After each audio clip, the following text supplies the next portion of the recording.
veis, el título de esta ponencia es muy evidente. La Tierra es hueca.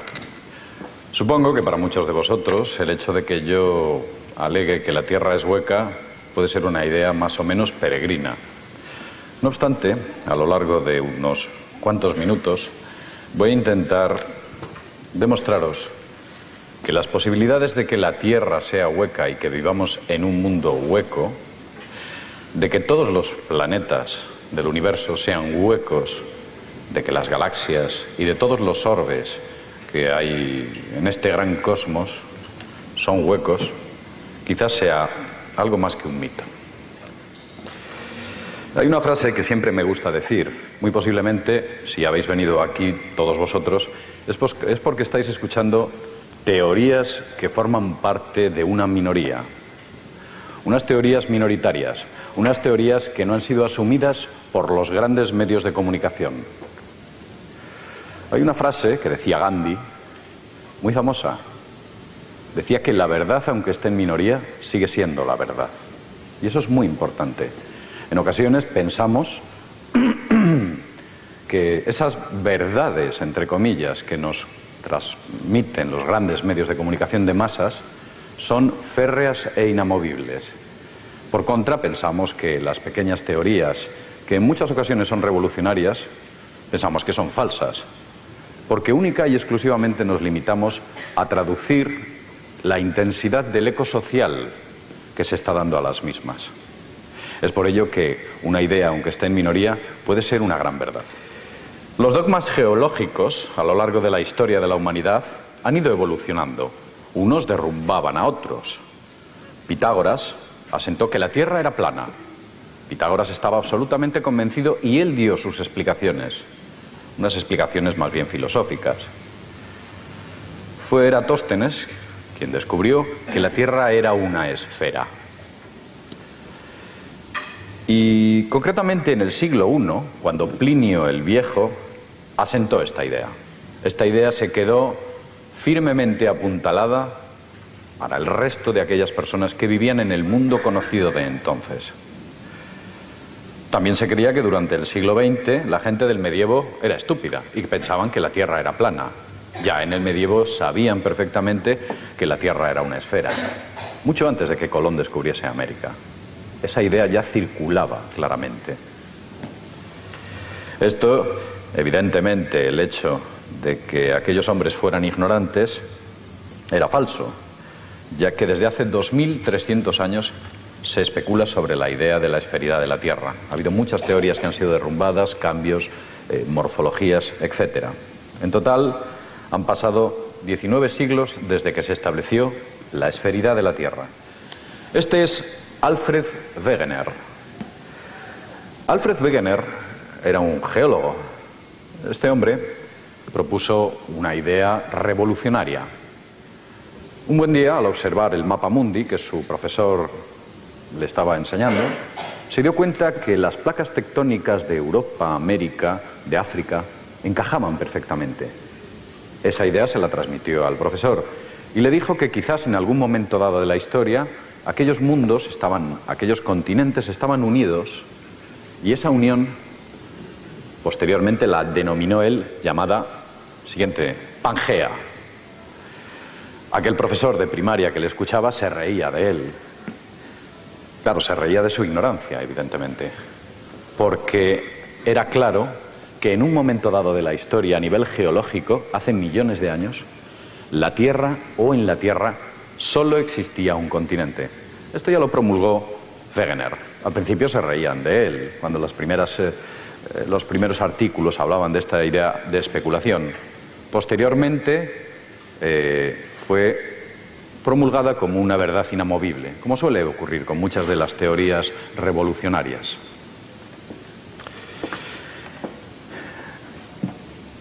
Decir que la Tierra es hueca es algo más que un atrevimiento, es una osadez.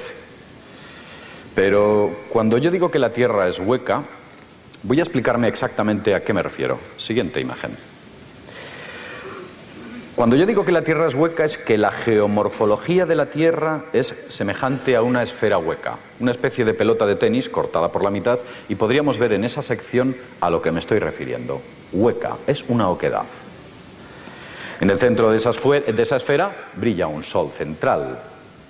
En la parte interior de esa esfera existen los mismos elementos geológicos y climáticos que en la parte exterior. Hay ríos, mares, continentes. Lo que no hay es noche. Eso no existe en la parte interior de la Tierra. Existen dos aperturas polares, una situada al norte y otra situada al sur. Están en ambos polos geográficos. Pasemos a la siguiente imagen. Esta idea, que puede que algunos de vosotros piensen que yo me la he inventado o que la he sacado de alguna especie de leyenda o de viejas mitos y tradiciones, no es algo que nazca en el siglo XX. Es una idea que importantes científicos ya proponían. Tenemos aquí a Kepler. Kepler fue un astrónomo, un gran matemático. En su libro Somnia, un libro bastante desconocido, él proponía y aseguraba que los astros y la luna debían ser huecos. Aquel hombre ya sabía e intuía que era imposible que los orbes fueran macizos. Este es Edmund Halley. Posiblemente todos vosotros, o gran parte de ustedes, hayan oído hablar del cometa Halley. Halley fue un gran hombre, un hombre que vivió en el siglo XVII. Fue un matemático, un astrónomo. Descubrió la periodicidad del cometa que lleva su nombre. Este hombre hizo muchas cosas que por entonces, sin tener ordenadores, ni tablas, ni sistemas especializados, pudo redactar la primera carta de declinación magnética. Calculó la excentricidad planetaria, calculó los movimientos de las estrellas, calculó las primeras tablas de mortalidad del mundo. Era un estadista, este hombre también.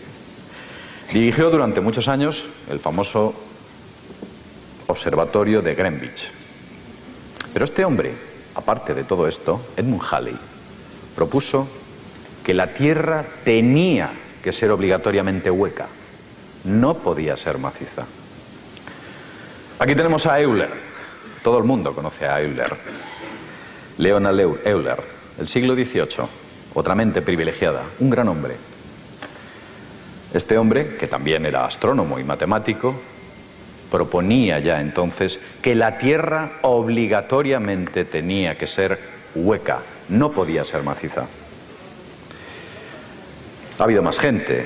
Por ejemplo, Sir John Leslie, en el siglo XVIII y XIX, un inventor, un científico, matemático y astrónomo, aseguraba que la Tierra era hueca. Bazin y Sherbakov, otros dos científicos que a lo largo de los años 70 hicieron una serie de cálculos científicos por los cuales llegaron a la conclusión de que la Luna era un extraño cuerpo que no podía estar ahí de manera natural. Debido a sus proporciones, debido a sus cráteres, debido a su geología y a otras muchas circunstancias, llegaron a la conclusión de que la Luna, ellos decían que era artificial, que se comportaba de manera artificial, no podía estar ahí. Estos dos científicos eran unos hombres tenían un gran renombre, una gran reputación, y sin embargo propusieron esta audaz idea. Esa luna era hueca, era una nave. Quizás lo que ellos no podían o no llegaron a pensar es que esa luna era un orbe hueco, como la Tierra. El doctor Clifford Wilson, también otro gran hombre, muy ligado a la matemática y a la astronomía, John Wilkins en el siglo XX, todos grandes hombres. Robert Boyle, todos habrán oído hablar de Boyle, el famoso científico que promulgó las leyes de los gases que llevan su nombre. Sir Christopher Wren, el profesor Sikorsky, este es contemporáneo. Sikorsky, incluso se enfadaba, se ponía frenético cuando le decían que la Tierra era maciza. Él decía, es absurdo, hagan números, calculen ustedes. Es imposible que la Tierra sea maciza. Hay muchas circunstancias que hacen que sea imposible que nuestro planeta sea macizo y con las características geológicas internas que se proponen. Otro importante hombre es el doctor Gordon MacDonald de la NASA, a quien cuando hacía los cálculos gravitacionales de la gravedad que tenía que tener este planeta, a él no le salían. Decía que la gravedad de este planeta, si fuese macizo, tenía que ser muchísimo mayor. Era imposible que estuviésemos viviendo con una gravedad como la que tenemos si este planeta fuese macizo. No le salían los cálculos. Siguiente imagen. Aquí tenemos al doctor Alfred Bath. Fue director del Instituto Smithsoniano, es toda una entidad dentro de los Estados Unidos, una entidad científica. Es el que tienen a ustedes a la derecha, a su derecha. Se tomaba muy en serio que la Tierra fuese hueca. De hecho, este hombre tenía una gran influencia dentro de la NASA. Hizo una fuerte presión para que NASA emprendiese una investigación sobre la oquedad de la Tierra en el año 1974. Aquellos estudios se llevaron a cabo, pero lo que no se dijo y se mantiene en el más absoluto secreto fue el resultado de aquellos estudios. NASA nunca los dio a conocer. Otro hombre, el doctor Sean Salomon, director del MIT, del Massachusetts Institute of Technology, es una especie de Everest de la ciencia universal, de la ciencia mundial. Él utilizaba una frase muy curiosa. Él decía que existe la pavorosa posibilidad de que la Tierra sea hueca. Y este hombre no era estúpido, de hecho no lo es, sigue viviendo. Sabía bien lo que estaba diciendo. Había hecho cálculos, números, y las cuentas tampoco le salían. Cuando hablamos de secretos y decimos que el doctor Albaz había emprendido aquella investigación, que NASA hizo esa investigación y que los documentos resultantes de aquel informe fueron clasificados como alto secreto, no estamos pensando que esto es una rareza, una cosa extraña. Los documentos de alto secreto son muy habituales en los países occidentales, los documentos llamados como clasificados. En Estados Unidos, que es el paraíso de los altos secretos, os voy a dar unos datos. Solo en el año 2001, se clasificaron 16 millones de documentos en un año. En la década de los 90, la clasificación fue ni nada más ni nada menos que de 200 millones de documentos. Un enorme volumen de documentación que posiblemente jamás lleguen a ver sus ojos y evidentemente los míos tampoco. En 1997, ese fue un buen año, clasificaron 27 millones de documentos. ¿Qué ocurrió aquel año? Hubo muchos secretos. Desde el final de la Segunda Guerra Mundial, en el año 1945, hasta la fecha actual, año 2010, solo Estados Unidos tiene la nada más y nada menos que cifra, nada despreciable, de 1.000 millones de documentos clasificados como alto secreto. Cuando nosotros vemos, escuchamos o leemos que tal o cual país ha desclasificado documentos, nos sentimos contentos y en ellos vemos, por ejemplo, informes ovnis, extrañas experiencias o investigaciones que se han llevado a cabo por parte del aparato militar, pensamos que estamos viviendo en un mundo en el cual la transparencia es absoluta. Nada más y nada menos que es una auténtica falsedad, ya que lo que nos están mostrando es una minúscula parte de lo que tienen. Y ojo, aquello que nos muestran está totalmente censurado. Seguramente que ustedes, muchos de vosotros, hayan visto documentos clasificados que se han mostrado al público. Son enormes tachones, hojas, incluso páginas enteras que están totalmente censuradas. Esa información jamás llegarán a verla a sus ojos. Y por supuesto esos 1.000 millones de documentos tampoco. Imagínense, solo en coger una impresora, en el año 2006, en coger una impresora, unos cartuchos de tinta y unas hojas, estos tipos se gastaron 8.200 millones de dólares en imprimirlos. La monstruosidad de información que almacenan. Y eso que se sepa. En este congreso estamos hablando de muchas cosas, cosas que no se oyen habitualmente. Estoy seguro que dentro de esos secretos hay muchas de esas cosas de las que aquí estamos hablando. Tal vez lo que nosotros pensamos que es ciencia ficción es superado por lo que hay ahí dentro. Ellos lo saben y saben que lo tienen que ocultar a sus ojos. Tal vez uno de ellos sea de lo que estamos hablando en este momento.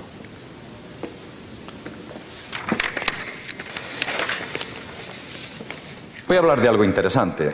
Imaginamos que si estamos hablando de que la Tierra es hueca, siguiente imagen, la Tierra es hueca, de alguna manera tiene que tener una profundidad, tiene que tener un grosor esa cáscara.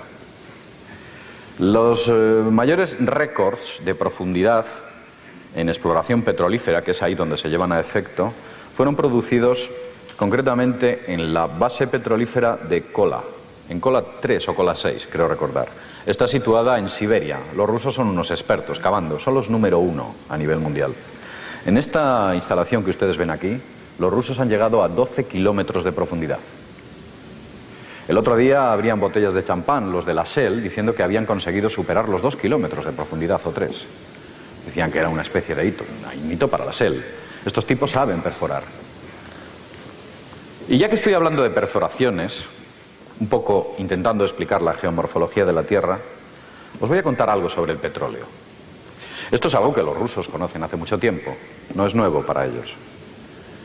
Ellos dicen que a una cierta profundidad el petróleo que aparece es residual. Esos grandes pozos petrolíferos, esos enormes campos de petróleo que vemos en Texas, que vemos en los países árabes, que vemos en Venezuela y que vemos en tantos países, están solamente rozando y recogiendo una minúscula parte del petróleo que existe. Los científicos rusos desde hace ya muchos años aseguran que a partir de 10 kilómetros de profundidad hay auténticos océanos de petróleo. Esto no quiere que ustedes lo sepan. Las grandes empresas de hidrocarburos no les viene bien. El precio del petróleo bajaría notablemente si se supiese que la producción de petróleo puede ser inagotable. Ellos lo saben, pero ustedes no lo sabrán. Y sin embargo seguirán alimentándonos con petróleo. Que han creado un modelo social basado en el petróleo, en el caro petróleo. Hacen que el precio fluctúe, pero esa información, ese conocimiento, nunca llegará a sus oídos. El petróleo no es de origen animal. Hay mucha gente que piensa que el petróleo es una especie de residuos fósiles que con los años se han transformado en petróleo. Eso es falso. Los rusos lo saben. Desde los años 40 llevan promulgándolo. Hay estudios importantes que lo avalan. El petróleo es de origen abiótico, no es de origen animal. Y hay océanos de petróleo a esas profundidades. Esta estación lleva muchísimos años funcionando a un rendimiento increíble. 12 kilómetros de profundidad. Hay más pozos fuera de Rusia que han sido perforados. Por ejemplo, en Bodra, está en la India, tienen un pozo que se llama el pozo de Bodra, evidentemente. Ese pozo fue saboteado por la agencia, la CIA, por la Central de Inteligencia Americana, para que no siguieran extrayendo petróleo de allí. Ahí sacaban auténticos mares de petróleo. El precio se reducía bastante en la zona de Medio Oriente. También creo recordar que era Vietnam, hay un pozo que se llama el Pozo del Tigre, un pozo diseñado por rusos que está operando a entre 6 y 8 kilómetros de profundidad, que desde luego es inagotable. El petróleo que está dando es sencillamente inagotable. Y se pensaba que estaba muerto aquel pozo, pero cuando empezaron a perforar hacia abajo descubrieron que aquello no se acababa. Entonces nos damos cuenta que eso que nos están contando de la geomorfología de la Tierra y de cómo está compuesta quizás no sea tan cierto. Hay muchas cosas que nos ocultan, porque hay grandes intereses económicos. Y sobre esos intereses económicos hay otros que son sociales, pero quizás iríamos demasiado lejos si hablamos de ello. Supongo que a todos ustedes les gustará saber cómo se ha descubierto que dentro de la Tierra hay una capa de hierro, una capa de níquel, una capa de selenio, las diversas capas con las que son conformadas la Tierra. ¿Cómo han llegado a esas conclusiones los científicos? Si tenemos en cuenta que el pozo más profundo es de 12 kilómetros, no han rozado más que la superficie. No han ni siquiera arañado la cáscara. Entonces, para ello utilizan unos sistemas de radar bastante complejos. Son ondas de baja frecuencia. Estas ondas las aplican hacia la Tierra, hacia el interior de la Tierra, y dependiendo del eco que devuelven, ellos son capaces de decir: aquí hay hierro, aquí hay tal sustancia o cual sustancia. Ese es uno de los experimentos con los cuales dicen que el HAARP opera, para averiguar, para hacer tomografía de penetración dentro de la Tierra. Posiblemente lo haga, pero es una excusa peregrina para las posibilidades que el HAARP tiene. Los expertos utilizan 3 ondas, la L, la P y la S. Se han obtenido sorprendentes datos. ¿Qué es lo que han encontrado cuando han empezado a hacer prospecciones con ondas? Pues una cosa muy curiosa. Entre 450 y 500 kilómetros aparece un escollo al que prosigue una pausa, un silencio. No saben qué hay ahí. Entre los siguientes 500 kilómetros aparece un segundo cambio significativo. Pero a partir de 1000 kilómetros de profundidad, los resultados, según los científicos, son denominados imposibles. Entonces, utilizando una serie de explicaciones muy abstractas, nos intentan contar que la formación interna de la Tierra es pues de níquel, hierro, una especie de nife, que es totalmente absurdo, todas aquellas explicaciones que dan, sencillamente porque lo que están escuchando es nada, no escuchan nada, no saben qué hay a partir de 1000 kilómetros, oyen ruido blanco, no oyen nada. Y entonces lo que nos cuentan son cosas que no tienen sentido, pero la ciencia oficial sabe encontrar sentido para muchas cosas. Y evidentemente, apuntalada con los medios de comunicación, son lo suficientemente fuertes como para convencer al resto de las sociedades.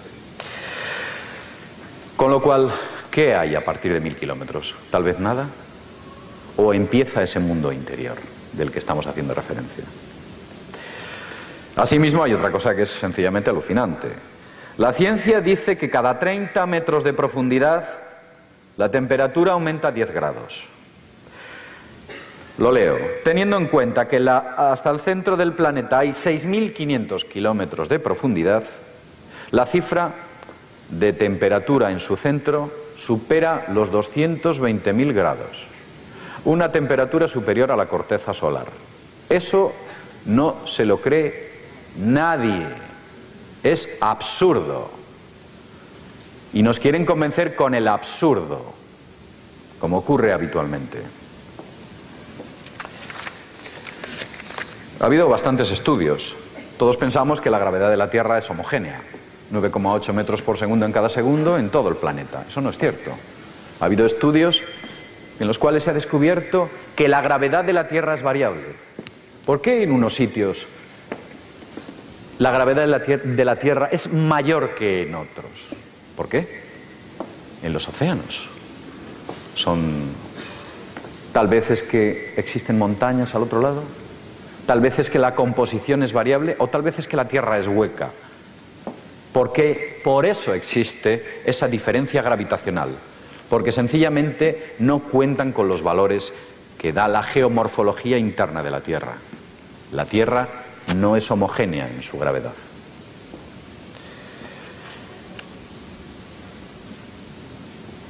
Ha habido muchos exploradores. Nosotros, cuando hablamos de estas cosas y estamos diciendo que en los dos polos de la Tierra existen dos cavidades, en la zona norte y en la zona sur, bueno, pues ustedes saben que ha habido gente que en su día hizo importantes exploraciones al polo norte y al polo sur.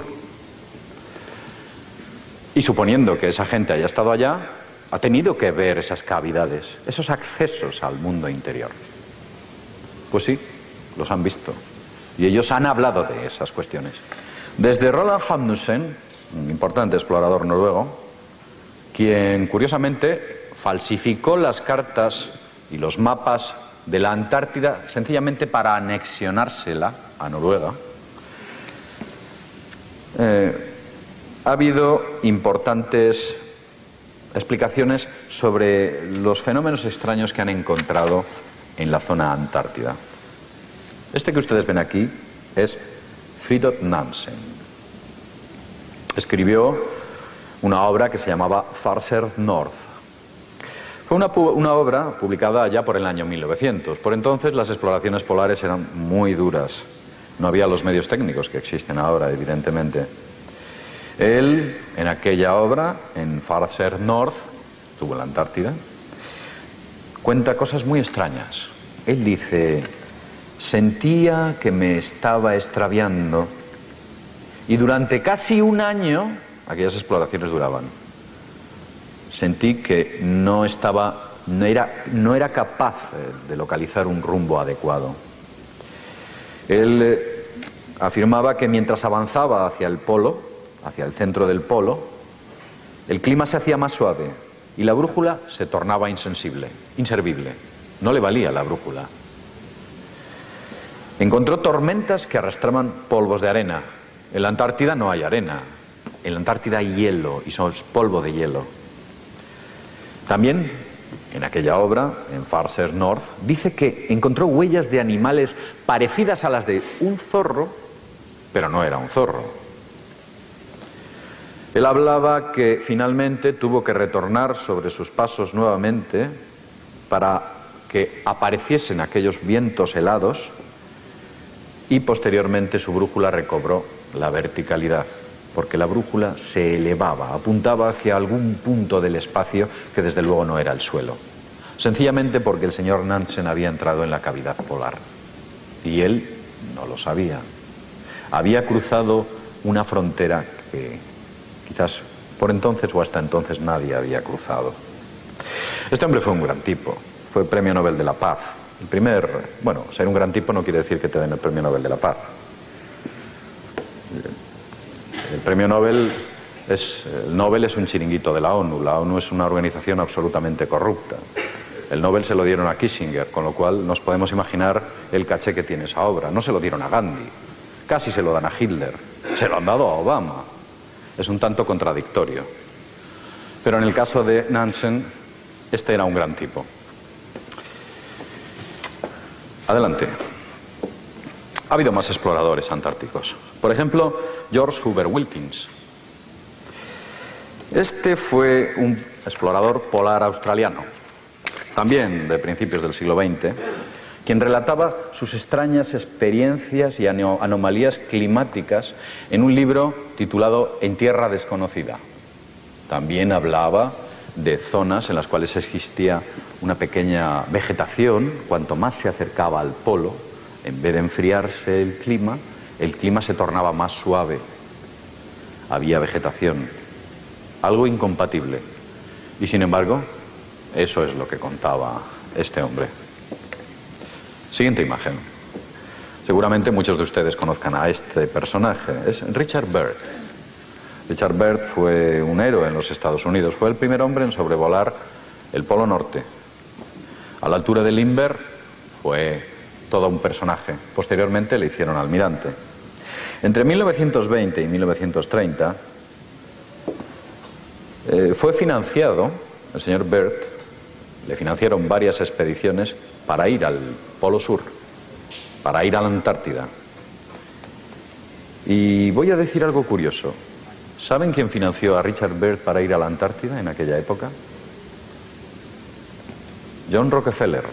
Le dio $400.000 de principios del siglo XX. Tenía mucho interés Rockefeller. Pues allí fue el señor Byrd, financiado. Fue también invitado por la sociedad alemana en el año 1938. Los alemanes, antes de la Segunda Guerra Mundial, tuvieron una gran actividad en el Polo Sur. Enviaban barcos, enviaban buques con aviones, hidroaviones.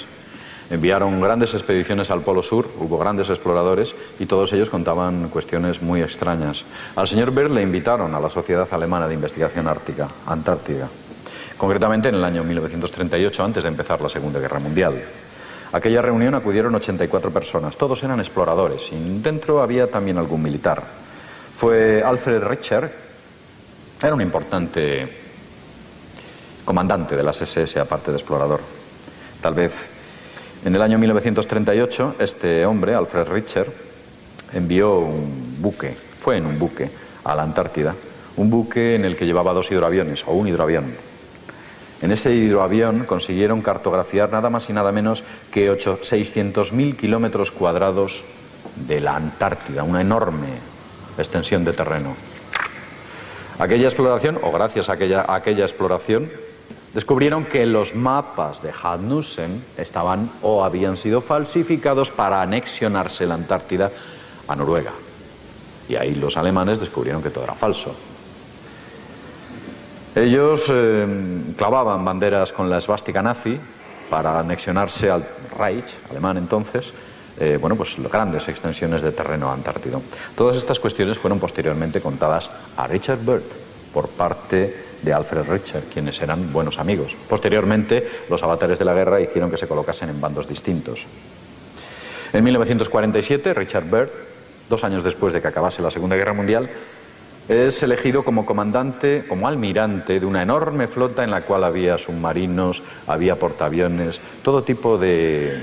una verdadera flota de barcos, de una flota de guerra enviada a la Antártida. ¿Quién sabe para qué demonios? Lo cierto es que allí enviaron una enorme flota. Alegaban excusas peregrinas, anexión de nuevos territorios a los Estados Unidos, experimentos científicos. Lo que sí que es cierto que ¿para qué llevaban una enorme flota de combate a la Antártida? En la Antártida no había tropas a las que conquistar y los terrenos eran muy sencillos de anexionarse. Pues sin embargo mandaron una enorme flota a aquella zona geográfica. Él, antes de morir, Richard Byrd, hizo unas curiosas declaraciones. Él decía: me gustaría ver nuevamente la Tierra que se extiende más allá del polo. Y la pregunta es, ¿qué es lo que se extiende más allá del polo? Más allá del polo no hay nada. Retomas tu regreso, retomas tus pasos en la otra dirección. Pues él hablaba de una Tierra que se extendía más allá de los polos. ¿Por qué? Porque Richard Byrd accedió al interior de la Tierra, en el polo norte y en el polo sur. Lo hizo en los 2 polos. Pasemos a la siguiente imagen. Esto que ven aquí es nada más y nada menos que una enorme caverna que existe en la Antártida. Si ustedes entran en el Google Earth, verán que toda la Antártida está censurada. Pero hay unos pequeños tramos de la Antártida que no han sido censurados y se les han escapado algunas cositas. Por ejemplo, esta enorme gruta solar. Es fácilmente comprobable con los datos de latitud y longitud que hay ahí. Pero no solo esa entrada tiene unos 150 metros aproximadamente desde aquí hasta arriba, aproximadamente. Pasemos a la siguiente imagen. Esta es otra de las tomas que a Google Earth se les ha escapado. Otra enorme gruta de acceso en el interior de la Antártida. ¿A dónde accede? Y curiosamente esta gruta parece que tiene una construcción un tanto artificial. ¿Qué demonios es aquello? Tenemos aquí a Gerardo Mercator. Mercator fue un famoso, quizás el más famoso de los cartógrafos. Fue matemático, astrónomo, geólogo, otro gran hombre. Aquellos hombres, aunque vivieron en el siglo XVI, no piensen que eran estúpidos. Aquellos hombres eran tan inteligentes como nosotros. En algunos casos quizá más. No se intoxicaban por la televisión o por los medios de comunicación. Tenían una mente más limpia, más clara, unas ideas más definidas. Mercator era especialista, como ya he dicho, en el diseño de mapas.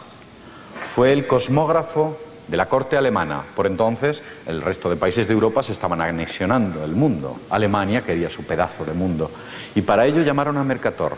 Necesitamos mapas bien diseñados para que nuestra marina conquiste esa parte del mundo a la cual no hemos llegado. Para ello, Mercator, un hombre astuto, tuvo acceso a importantes mapas diseñados por los mejores almirantes del mundo. Algunos de esos mapas eran ancestrales, unos extraños mapas. Mercator también inventó los paralelos, este modo geográfico, esta medición geográfica que utilizamos en la actualidad, en parte se la debemos a Mercator. Esto es un mapa de Mercator. Esto es la Antártida. ¿Qué hay aquí? ¿Por qué hizo ese dibujo Mercator?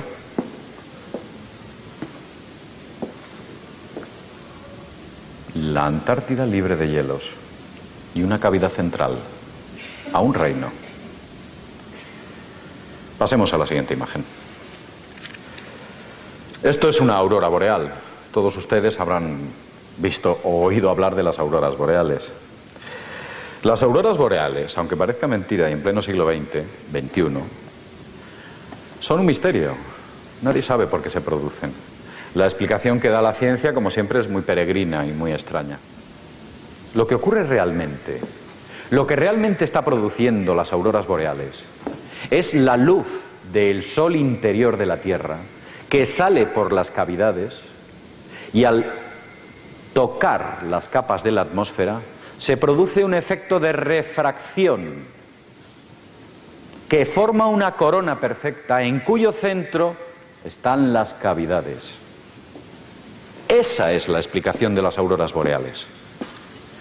Lo otro es totalmente peregrino. A fecha de hoy lo siguen investigando. Los institutos geológicos no saben qué son las auroras boreales. Sencillamente porque no quieren dar crédito a que existe un mundo interior y un sol interior. Este es William Reid. William Reid fue un erudito escritor norteamericano. En su libro, Phantom of the Polos, Los fantasmas de los polos, hizo una recopilación de todas las extrañas experiencias que habían recogido los exploradores antárticos y árticos hasta la fecha.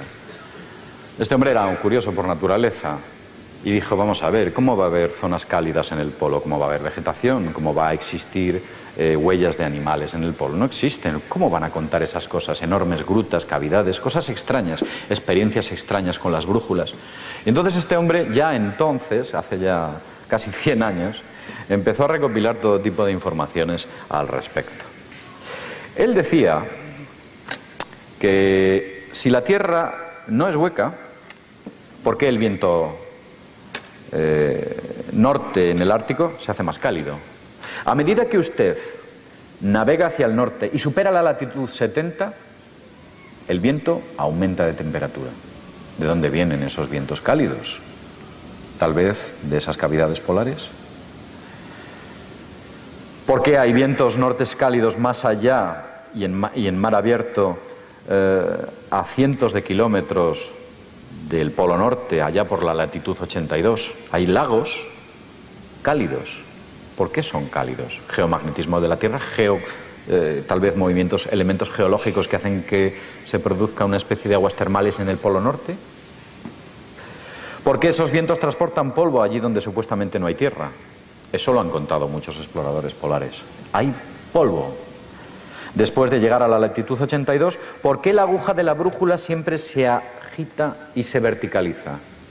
Porque estamos entrando en la cavidad polar y entonces la aguja apunta hacia un punto donde no hay tierra, un punto en el aire, sencillamente porque estamos accediendo a ese mundo interior. Porque hay ramas, troncos y polen extraño que no se puede identificar con ningún tipo de vegetación conocida en los icebergs. En los icebergs se encuentran en muchas ocasiones ramas, troncos y polen. ¿De dónde vienen? ¿Por qué esos icebergs son de agua dulce y no son de agua salada? En aquellas latitudes no hay ríos, porque son de agua dulce. ¿Por qué millones de aves migran al norte en los meses de invierno? ¿Qué buscan? ¿Más frío? Supongo que irán a algún sitio más cálido. Pues sí. Hay especies, millones de aves que viajan al norte en los meses de invierno. Ellos saben que van a algún sitio que nosotros quizás no conocemos y quizás sea del que estamos hablando. ¿Por qué la Tierra está achatada en los polos? Esto es un clásico. ¿Por qué el clima es más cálido cerca de los polos que a 1000 o 1600 kilómetros más lejos de allí? La temperatura aumenta. Se nos ocurre una pregunta mucho más actual. Vamos a hablar del tsunami de Sumatra. Se produjo, creo que a principios del siglo XXI, fue el año 2001-2002, en el cual se produjo este cataclismo, el tsunami de Sumatra. Pues unos científicos australianos descubrieron que después de ese tsunami, la Tierra empezó a vibrar como una campana. Si la Tierra es maciza, porque estaba vibrando. Si fuera maciza no vibraría. Hoy en día hay bases estacionadas en los polos, las bases más cercanas a los polos, concretamente al Polo Sur, es una base norteamericana que está instalada desde hace bastante tiempo. Se llama la base de Amundsen Scott, es propiedad de los norteamericanos. Ahí es una especie de base entre científico y militar, siempre están los militares. Es una base muy avanzada tecnológicamente y está muy cerca de esa cavidad polar, están controlándola. El tipo que lleva a cabo esas investigaciones es este siniestro personaje. Detrás de esa sonrisa, no se dejen engañar. Detrás de esta sonrisa, el señor Michael Malin ha sido el que se ha encargado de ocultar todo este tipo de informaciones en el Polo Norte. Hizo bien en el Polo Sur. Hizo muy bien su trabajo en la Antártida, en la base de Amundsen Scott. Y a este hombre le han ascendido como director general del proyecto que NASA mantiene en Marte. Porque ahora este hombre, este tipo, está ocultando toda la información que se está enviando por las sondas Mars Odyssey y los 2 robots que existen en Marte. Él es un sicario de aquellos que quieren que nosotros no tengamos acceso a esa información. Un hombre que sabe hacer bien su trabajo, para él, no para nosotros, qué duda cabe. Contra esta persona tiene una enorme batalla personal un personaje norteamericano que se llama Richard Hoagland. Quizás muchos de ustedes hayan oído hablar de Richard Hoagland, quien propuso el modelo Tyndall, quien habló de la teoría hiperdimensional de las construcciones en la zona de Cydonia. Trabajó para la NASA Richard Hoagland, y Richard Hoagland denunciaba al señor Malin diciendo que era un encubridor, que era un sicario, y lo que estaba haciendo era ni más ni menos que falsificar todos los datos que NASA estaba recibiendo de Marte y, desde luego, seguramente que de la Antártida, o en la Antártida efectuó también sus correspondientes encubrimientos.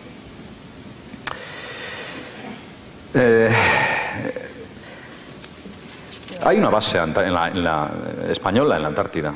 Hay un buque, se llama el Hespérides, seguramente hayan oído ustedes hablar de él, y ustedes se preguntarán, bueno, nosotros también tenemos hombres en la Antártida, ¿por qué no hablan de lo que allí han visto? Bueno, os voy a dar un dato.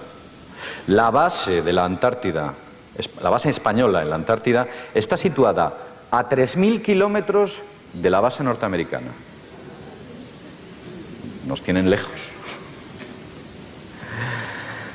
De hecho, no estamos estamos en una isla, es un islote, una cosa surrealista. Estamos allí, no nos dejan ni acercarnos.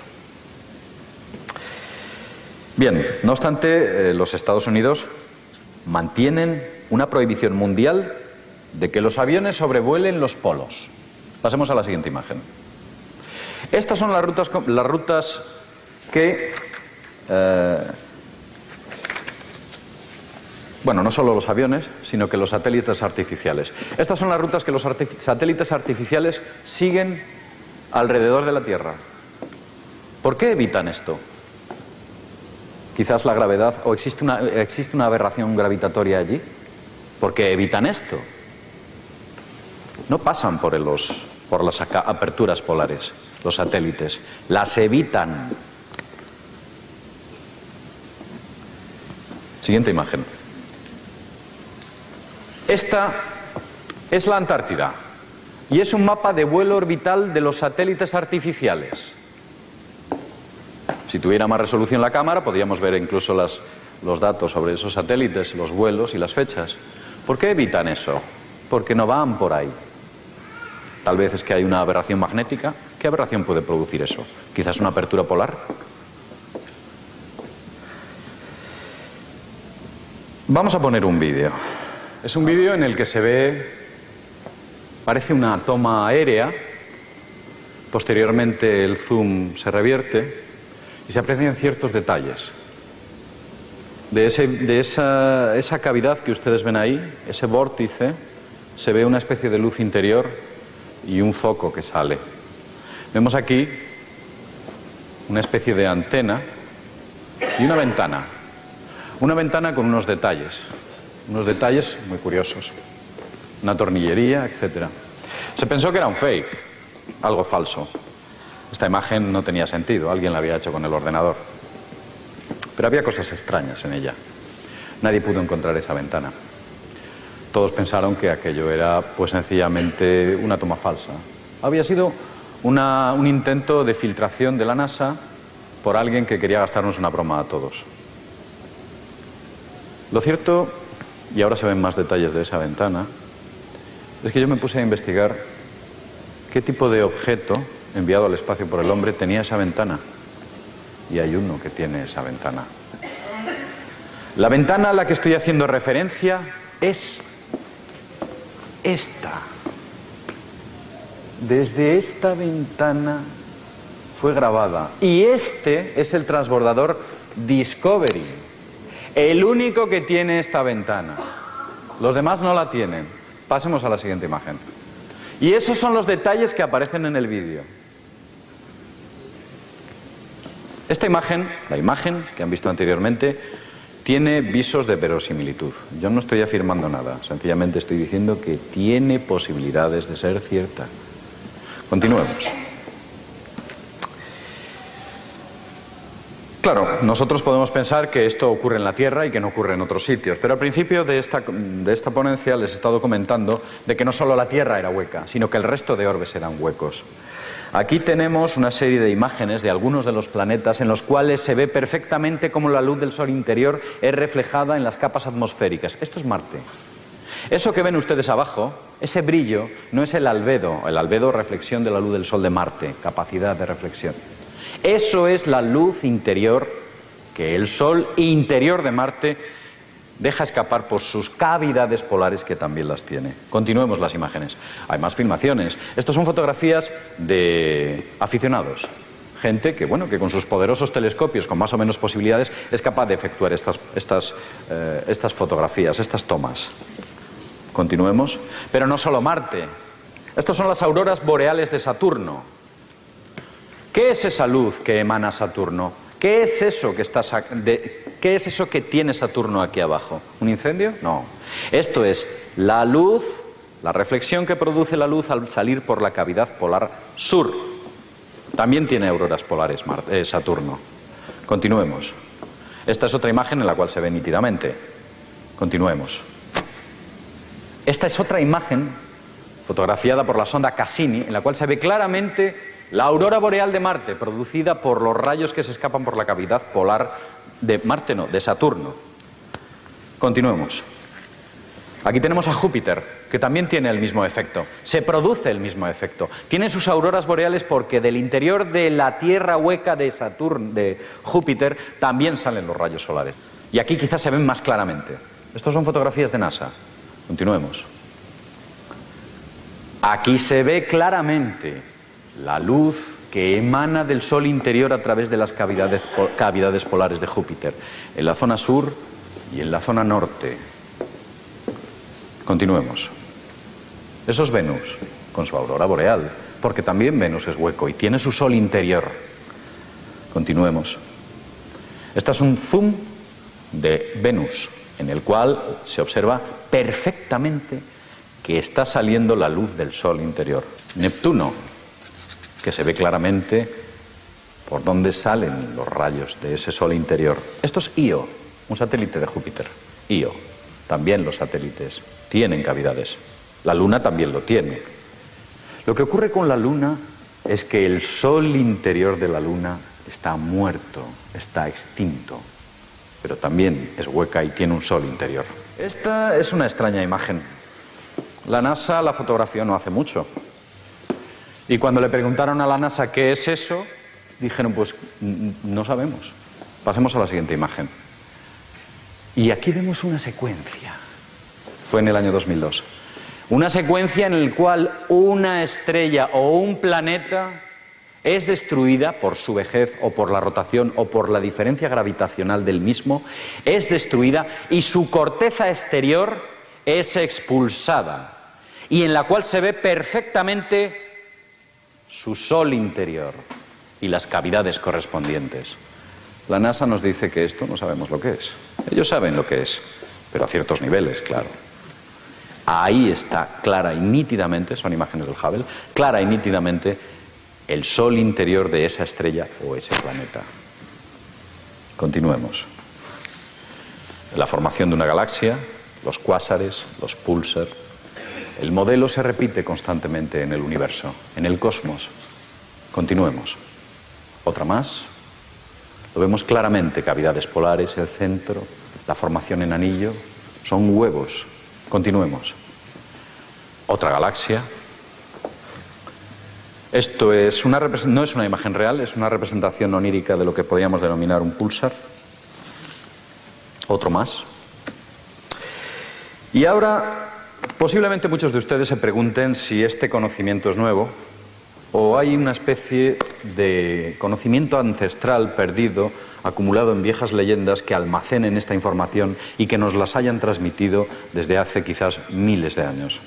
La respuesta es sí, existe. Desde Agartha, reino en cuyo interior se encontraba la ciudad de Shambhala, hasta las leyendas de los esquimales. Cuando los antropólogos empezaron a descubrir a los esquimales y les preguntaban a sus viejos chamanes que de dónde provenían, ¿saben cuál era la respuesta de los esquimales? Nuestra raza viene más allá del norte. Ni ellos mismos sabían de dónde venían, pero sí sabían que ellos procedían de una tierra que era más lejana de lo que conocían, situada al norte. Greenland, una tierra donde, según se nos cuentan las tradiciones, no se ponía el sol. ¿Dónde no se pone el sol? Tal vez en el interior de la Tierra. El jardín de las Hespérides, o lugar donde la muerte, donde muere esta tierra y aparece la nueva tierra. Era un antiquísimo mito. Curiosamente, el barco español que va allí se llama Hespérides. No sabemos si es que alguien tiene este conocimiento y decidió gastarnos una broma. Les voy a hablar de otra antigua tradición. Está escrita en el Talmud. Es una especie de prolongación del Antiguo Testamento, concretamente en el Génesis. Cuando Dios castiga a Adán y Eva, los expulsan del paraíso, a Adán y Eva. ¿Sabéis lo que le ocurrió a Adán y Eva? ¿Qué es lo que pone el Talmud? Ellos tenían miedo a la noche, porque venían de un sitio donde la noche no existía. Allí no había noche. Tal vez en el interior de la tierra.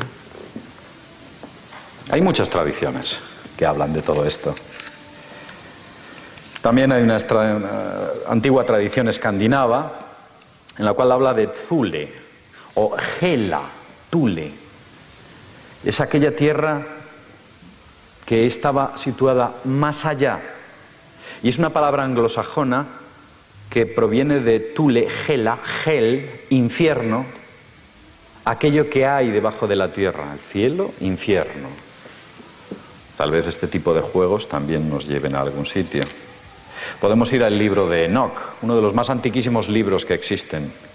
En el libro de Enoch cuenta Enoch que fue llevado por los Watchers, los vigilantes, a un profundo abismo en el que se extendían columnas de fuego celeste y no había firmamento y su profundidad era inconmensurable. ¿De qué estaba hablando Enoch? Podemos recorrer muchas tradiciones, seguramente que encontremos un paralelismo significativo con este profundo y antiguo conocimiento. Hay fotografías satélites, muchas de ellas han sido censuradas, todas han sido censuradas, en las cuales se alega que para esa censura, pasemos a la siguiente imagen, se alega que para esa censura, esta es del satélite ERAS, una censura en la cual posteriormente los científicos dijeron, no, bueno, es que esta es una zona opaca debido al movimiento de la rotación de la Tierra, hemos fotografiado y esta zona había una penumbra y la hemos tapado.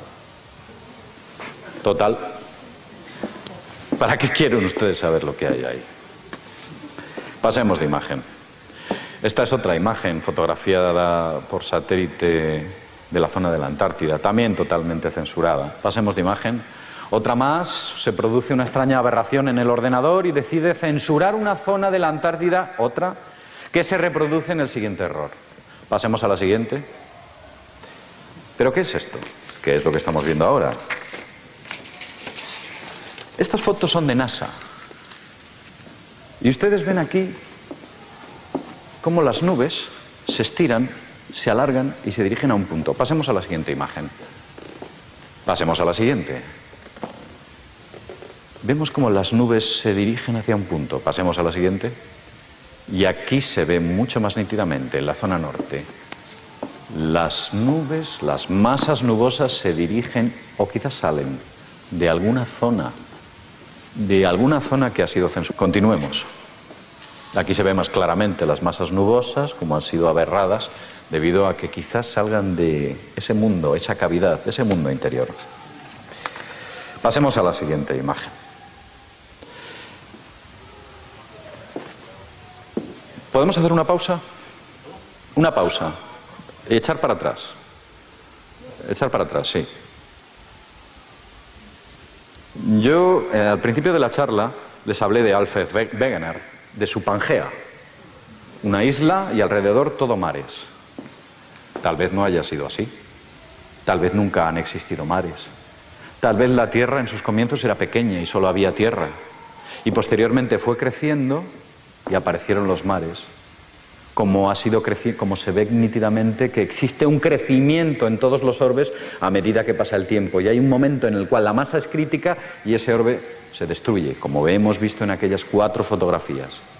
¿Es posible que la Tierra haya crecido? Si cogemos un modelo geológico de la Tierra y se lo implantamos a un modelo de Tierra más pequeña, ¿encajaría perfectamente? Adelante, pasemos al vídeo.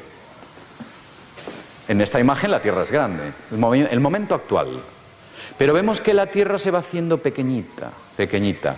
Alguien se preocupó, concretamente Neil Adams, de hacer una simulación por el ordenador en la cual se aprecia perfectamente que si cogemos la Tierra y la vamos haciendo pequeñita, todas las tierras y continentes e islas van encajando perfectamente, muy perfectamente. Alfred Wegener no tenía ordenadores, no podía hacer esto. Lo cierto es que la Tierra era pequeñita y ha ido creciendo debido a la rotación o quizás la pérdida de masa de gravedad de ese Sol interior, y se expande, crece. Se ve claramente cómo encaja a la perfección si el modelo geológico se lo aplicamos a una Tierra con menor superficie, con menor diámetro. Esto no es casual. Esto es evidente. Al parecer, el universo aplica esos modelos que tiene no solo a los orbes, sino al resto de la naturaleza. Yo esta mañana he tenido ocasión de oír a Mila, oírla una fantástica ponencia en la que hablaba de la glándula pineal, que había una especie de sol en esa glándula pineal. Decía que de él emanaba luz. Pasemos a la siguiente imagen. Un sol central. Pasemos a la siguiente imagen. Y 2 accesos. La visión psíquica frontal del tercer ojo, el ajna, y la visión física de los ojos que son recibidas por la parte occipital, los 2 polos. Aquí también lo tenemos.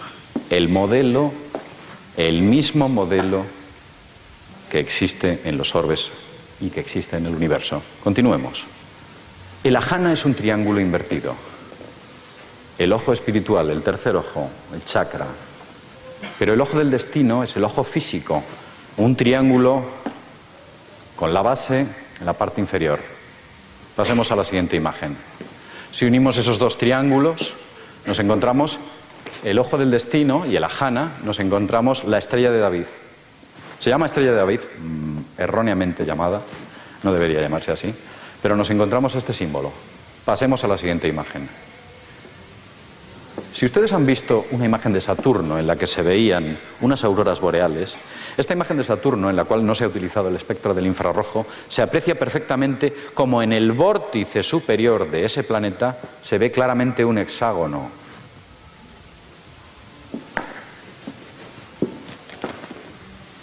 Pasemos a la siguiente imagen.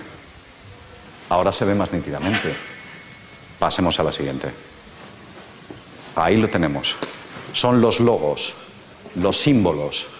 Esos símbolos ancestrales que habitualmente vemos desde en monedas, en antiquísimos monumentos o incluso en logotipos de importantes empresas a nivel mundial. Logos es conocimiento. Esos logos son una especie de zip, fichero comprimido de información, que desde luego almacenan muchos más datos de lo que nosotros podemos pensar. El que plantea esa idea, incluye esos logos a lo largo de la historia de la humanidad, sabe muy bien lo que hace e intenta transmitir un conocimiento. Eso es evidente. Continuemos. Bueno, hemos acabado ya, pero me gustaría decir unas palabras. Hay muchos más datos, muchas más tradiciones, muchos documentos clasificados, son legión. Sea como fuere, en el mundo siempre ha existido una tierra prohibida, clasificada como alto secreto. Debemos mantener frente a todas estas cuestiones una mente abierta a nuevas ideas. Sé que son revolucionarias, posiblemente muchos de ustedes, quizás ahora ya no tanto, pero le den el beneficio de la duda a estas ideas. Esa mente abierta nos permite ver la verdad, descubrir la verdad, y la verdad nos hará libres, qué duda cabe. Dicen que el que dice una mentira emprende una gran aventura, porque tiene que decir muchas más para sostener la primera. Desde luego, aquellos que están o que intentan ocultar estas informaciones son hombres poderosos. Son hombres que controlan todos los medios de comunicación, tienen todo el dinero, los recursos humanos, los medios técnicos, la más alta tecnología. Controlan absolutamente todo. Es una oligarquía que se remonta en la noche de los tiempos, pero quizás no sea el momento de hablar de ellos. Ellos están ahí. Y todas estas cosas, entre otras, nos ocultan en esos 1.000 millones de documentos. Como ya he dicho antes, quizás de lo que hemos estado hablando aquí se queda muy corto con respecto a lo que realmente ellos conocen. Y nada más, deciros que ha sido un placer estar con todos vosotros y muchas gracias.